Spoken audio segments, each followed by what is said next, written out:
நம்ம ரொம்ப பசியா இருக்கும்போது, திடீர்னு காது அடைக்கிற மாதிரி அல்லது லேசா மயக்கம் வர மாதிரி இருக்கும். அது ஏன்னு இந்த வீடியோல பார்ப்போம். வெல்கம் டூ புத்தக இனிப்பு சேனல். அப்படி பசியில காது அடைக்கிறத நம்ம உடம்பில் நடக்கும் ஒரு சின்ன மாற்றம் தான் காரணம். நம்ம ரொம்ப நேரம் சாப்பிடாம இருக்கும்போது, ரத்தத்தில இருக்கிற சர்க்கரையோட அளவு, அதாவது குளுக்கோஸோட அளவு குறையுது. இதனால மூளைக்கும், உடம்புக்கும் எனர்ஜி கிடைக்காம, உடல் சோர்வு, தலை சுற்றல், அதோட இந்த காது அடைப்பும் சேர்ந்து வரும். நம் காதுக்குள்ள ப்ரெஷர் பேலன்ஸ் பண்ண ஒரு சிறிய குழாய் இருக்கும். அதுக்கு பேரு தான் எஸ்டர்ஜன்ஸ் டியூப். உடம்பு வீக்கா இருக்கும்போதும், யார்னிங் அதிகமா வரும்போதும் ப்ரெஷர் பேலன்ஸ் சற்று மாறி, காது அடைக்கிற மாதிரியான ஒரு உணர்வு வரும். இதனால ஸ்ட்ரெஸ் ஹார்மோன்ஸ் வேலை செய்ய ஆரம்பிச்சுரும். பசி அதிகமா வந்தா பாடி ஒரு ஹார்மோன ரிலீஸ் பண்ணும்.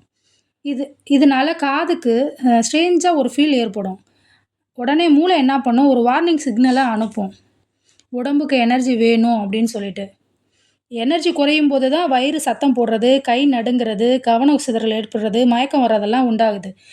யாருக்கெல்லாம் இந்த மாதிரி ஏற்படும் அப்படின்னா, பிரேக்ஃபாஸ்ட்ட ஸ்கிப் பண்ணுறவங்களுக்கும், டீ, காஃபி குடிக்கிறவங்களுக்கும், அ அதிகமா நீர்ச்சத்து குறைவு உள்ளவங்களுக்கும், தூக்கம் குறைவா இருக்கவங்களுக்கும் ஏற்படும். இது எப்படிலாம் தடுக்கலான்னா, தண்ணீ நெறைய குடிக்கிறது, பழம், ஸ்நாக்ஸ் சாப்பிடுறது, அதிக நேரம் வயிற எம்ப்டியா வைக்காம இருந்தாலே வராது.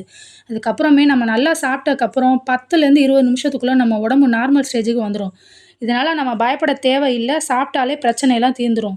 ஆனா, இதுவே அடிக்கடி வந்தா மருத்துவர பார்ப்பது நல்லது. என்னோட வீடியோ உங்களுக்கு புடிச்சிருந்துச்சுன்னா, லைக் பண்ணுங்க, ஷேர் பண்ணுங்க, சப்ஸ்கிரைப் பண்ணுங்க.